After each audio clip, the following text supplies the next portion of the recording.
12 வயசில் மனசில் பட்டாம்பூச்சி பருக்குமே. லவ் இல்ல, அதன் பேர் லவ் இல்ல. கண்ணை பார்த்து பேச சொல்ல கழுத்துக்கு கீழ் பார்க்குமே. லவ் இல்ல, அதன் பேர் லவ் இல்ல. கீஞ்ச பாயில் கவுந்து படுக்கும் போது உன் கனவில்லை கிளியோபட்ரா வந்தா லவ் இல்லை.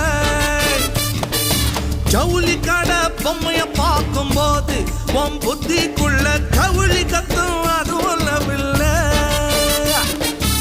இதுக்கு உசுர கொடுக்கணும், எது நஜம் புரிஞ்சு நடக்கணும். காதல் ஒன்னியும் கடவுள் இல்லையாடா, இந்த எழுவு